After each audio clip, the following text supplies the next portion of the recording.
এখন যদি আমাকে সাবেক প্রধানমন্ত্রী শেখ হাসিনা ইন্টারভিউ দিতে চান, এটা যদি আইনে কভার নাও করে তাইলেও আমি তার ইন্টারভিউ। আমি আসলে একটা জিনিস আবিষ্কার করলাম যে আইনের মধ্যে একটা জায়গা আছে। আমি আগেও বলি যে আমি কোনোদিন কোনো বেআইনি কাজ করতে চাই না। আইনের জায়গাটা কি, যখন কোনো ভিকটিম মনে করবে যে টেলিভিশনে বা সংবাদ মাধ্যমে উপস্থাপিত প্রদর্শিত কোনো ঘটনার দ্বারা আমি যে ট্রমাটা আমি পাইছি ওই ট্রমার যেটা আমার ট্রমা আবার একটু বাড়তে পারে, তাইলে এইটা বেআইনি হবে। এটা বাংলাদেশের আইনও বেআইনি, আমেরিকার আইনও বেআইনি।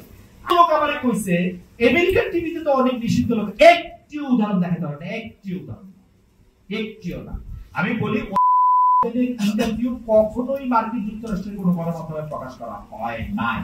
এটা জিও টিভিতে করা হয়েছে। যিনি জিও টিভিতে করছেন তাকেও কিন্তু বিভিন্ন রকম জিজ্ঞাসাবাদ এর মধ্যে করা হয়েছে। আমি বলি পশ্চিমা মিডিয়া এটা কেমিস্ট্রি। এখন যদি আমাকে সাবেক প্রধানমন্ত্রী শেখ হাসিনা ইন্টারভিউ দিতে চান, এটা যদি আইনে কভার নাও করে তাইলেও আমি তার ইন্টারভিউ।